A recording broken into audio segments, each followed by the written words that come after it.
How many giant eels can be caught in a pond that hasn't dried in 30 years? As soon as he saw cracks in the pond, the man knew this wasn't ordinary. He dug a couple of times with force and saw two eels that got his blood pumping. They were fat and shining golden. One tried to burrow deeper, but the soft mud left it with nowhere to hide. When he grabbed it, it weighed at least 2 pounds. Such a rare find.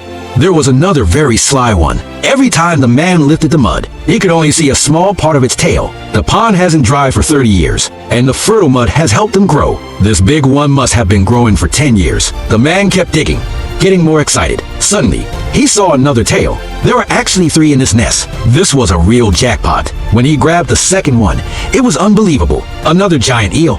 Over 2 pounds. So huge. Many people might never see one this size in their life. How big is the third one? It kept burrowing in deeper. The man almost lost it. Luckily, his experience paid off. He followed the direction the eel was fleeing and dug again to catch the big one. This one was the smallest, but it still weighed over 1 pound. It was a rare giant. The pond was full of trash, and the roots were tangled. The man kept digging for another 10 minutes. Oh my God! He found another giant one. It was really fast, but the man blocked its path and cut it off.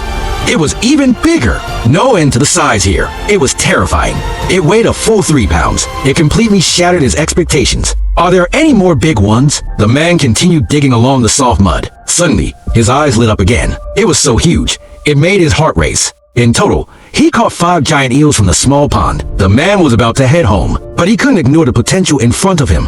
What he dug up left him completely stunned, and the most shocking part was still ahead. After a great deal of effort, he finally pulled out one of the rarest giant eels. It was definitely the king of eels. This man just hit the jackpot.